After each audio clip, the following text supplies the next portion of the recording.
5th, and this is Friday 5 at 5 with the Denver Public Library. My name is Erin. I'm a librarian at DPL's Central Library, and in 15 minutes or less, we'll have you up to speed on 5 new titles out this month that we can't wait for you to read or listen to. Please note that new titles may not be added to Overdrive or Libby until after publication date, so if you don't see the titles in ebook or e-audio format, please check back. Erica Krause is the winner of the 2023 Edgar Award for Best Fact Crime. Part memoir and part literary true crime, Tell Me Everything is the mesmerizing story of a landmark sexual assault investigation and the female private investigator who helped crack it open. Her own history with sexual violence makes it all too personal, but she takes the job anyway. When the case and her life both implode at the same time, Erica must figure out how to help win the case without losing herself.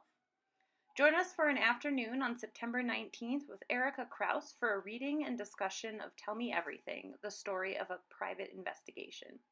Books will be available for sale and signing after the program from the bookies. Join us at the Park Hill Library between 2 and 3 p.m. on September 9th. Every year, Denver Public Library celebrates the contributions of Latinos with the Latino Community Service Awards. Awards are given to individuals who have made contributions to our community and are celebrated during a public ceremony during Hispanic Heritage Month. The celebration is on September 16th, and it is a lively event with entertainment and a community reception. All are welcome to join. Link below. And now on to the books. An ensemble cast, their personalities aching, flawed, and vibrant, intersects across time in Rebecca Bergman's The Museum of Human History, a startling novel about memory, desire, and learning to age with grace. After nearly drowning, 8-year-old Maeve Wilhelm falls into a strange comatose state. As years pass, it becomes clear that Maeve is not physically aging. A wide cast of characters finds themselves pulled towards Maeve, each believing that her mysterious sleep holds the answers to their life's most pressing questions.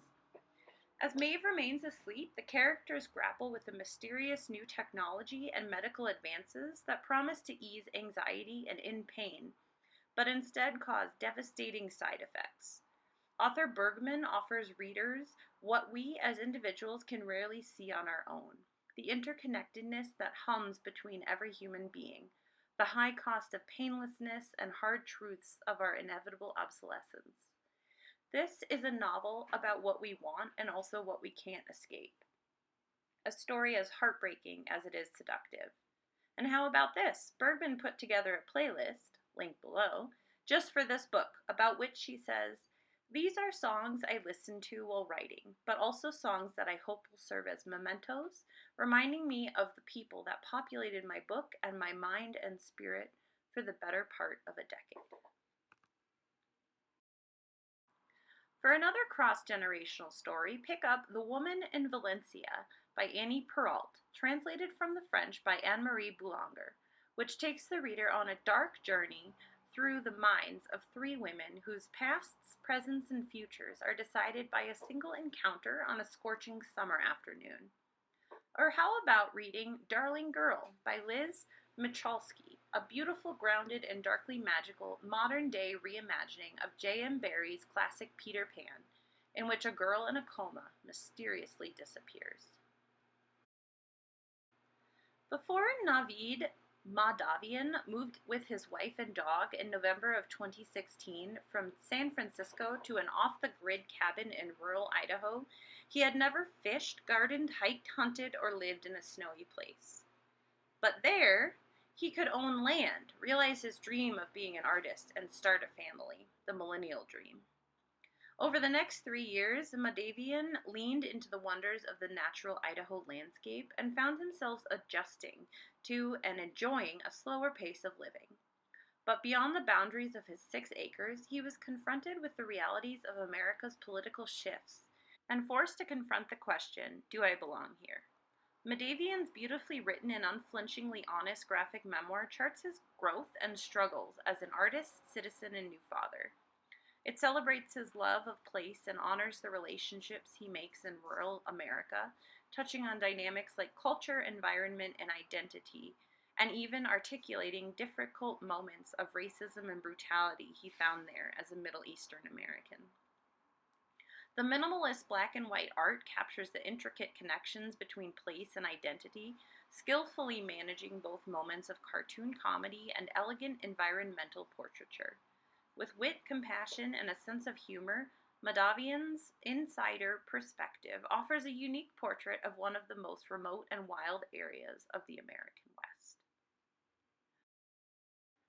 This exceptional debut is a sublime self-examination that's perfect for fans of Yan-Sik Hong's graphic novel Uncomfortably Happy, or Eleanor Davis's The Hard Tomorrow, a gorgeous and empathetic story of one couple's search for hope and a peaceful future. Next up is Time's Mouth by Eden Lepucki.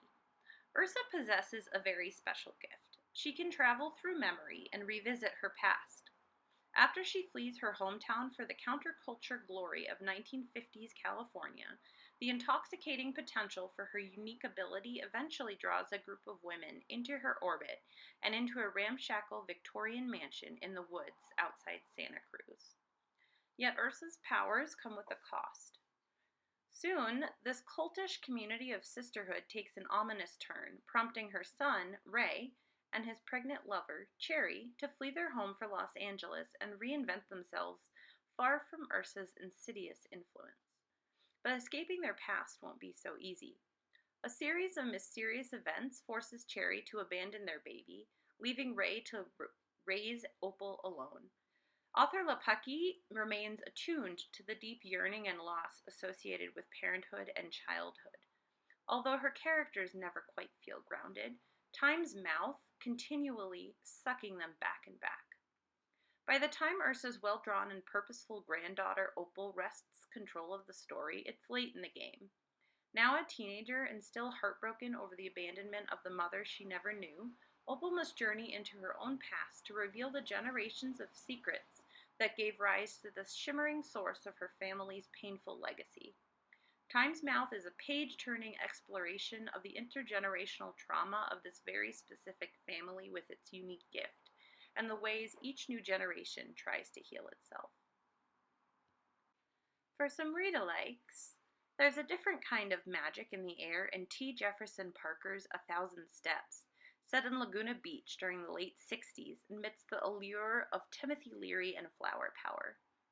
Or it might be time to visit the now classic The Time Traveler's Wife by Audrey Niffenegger, in which the effects of chronodisplacement disorder cast a husband involuntarily into the world of time travel, far away, miles and years from his wife. In Please Unsubscribe, Thanks, How to Take Back Our Time, Attention, and Purpose in a World Designed to Bury Us in Bullshit, author Julio Vincent Gambuto gives us a radical blueprint for the ways we can take a deep breath, renew, and commit to a life that we really want, individually and collectively, from unsubscribing to emails and automated subscriptions to reevaluating the presence of people and ideas and habits that no longer serve us or make us happy. Don't let the quippy and excellent title fool you. Gambuto's work here is a deep river that runs the gamut from pop culture to sociology, economics, ethics, and philosophy.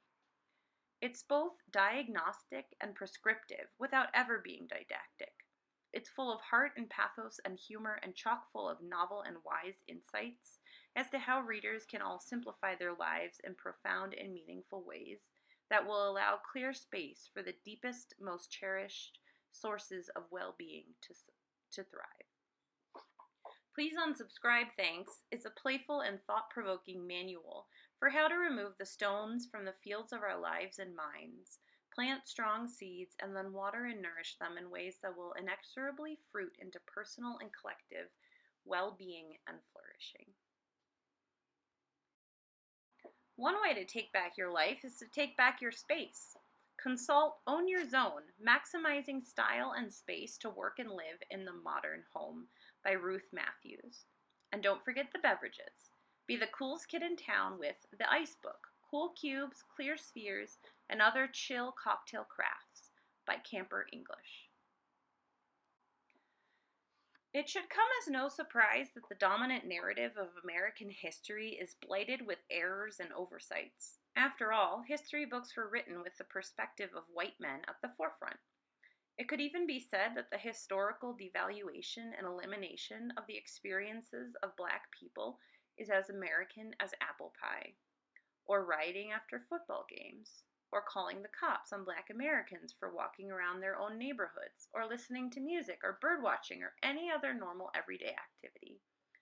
In Black AF History, the unwhitewashed story of America, Michael Harriot challenges this narrative, presenting more than 30 little-known stories about the experiences of Black Americans, from the Tulsa Race Massacre to the history of policing. With sharp, incisive wit, Harriot speaks hilarious truth to oppressive power, providing readers with a singular look at our shared history that is as comprehensive as it is utterly necessary. As a graduate student at Florida State University, Harriot taught a course titled Race as an Economic Construct, which became the basis of a book proposal with a more academic bent until, he says, everyone who listened to the proposal said, well, what about that thing you do where you take history and make it funny? The one-book proposal turned into a two-book deal, and Black AF History moved to the front of the line. Combining research and humor, it functions as an updated American history textbook that emphasizes the oft-overlooked perspectives of Indigenous and Black people. For a more personal history, check out Black Folk, The Roots of the Black Working Class by Blair L.M. Kelly, an award-winning historian who illuminates the adversities and joys of the Black working class in America through a stunning narrative centered on her forebears. In Black Ghost of Empire, The Long Death of Slavery and the Failure of Emancipation, acclaimed historian and professor Chris Manjapara identifies 5 types of emancipation, explaining them in chronological order, along with the lasting impact these transitions had on formerly enslaved groups around the Atlantic. And, in case you missed it, this is fairly unique in the library and publishing worlds, a new title that is only released in e-audio format. We're talking about Christina Lauren's The Honeymoon Crashers. Inside secret, Christina Lauren is the combined pen name of longtime writing partners and best friends, Christina Hobbs and Lauren Billings. Listeners, remember, right now it is only available in the audio format.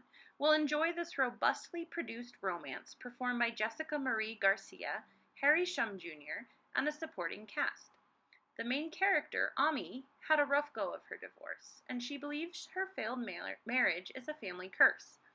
She wants to make sure everything goes well at her sister's wedding and reluctantly accepts the help of her brother-in-law's best man, Brody, a carefree surfer. Garcia and Shum immediately establish romantic tension between their characters, and though the setup is a common trope, their personalities add uniqueness. The high production values also add to the story. Each character's dialogue is delivered by a different actor, and the sound effects enhance the action without overshadowing the narrative. If you are looking for low conflict, low drama, low issue romance, this book is for you. Yes, of course, there's more to Brody than meets the eye, and yes, of course, Ami learns that she can't control everything. Because of its relatively short length, just under 5 hours of listening, The Honeymoon Crashers is very dialogue heavy, which actually makes for a great listening experience.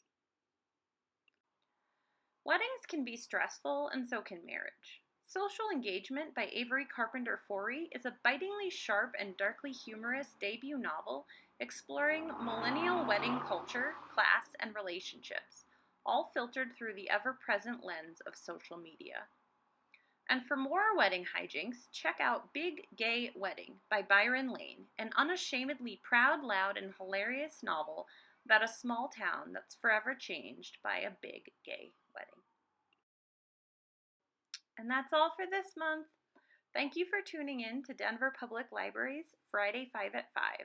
We hope you enjoy these great reads and listens. Check out or place a hold on these titles and a whole lot more right now at denverlibrary.org, link below.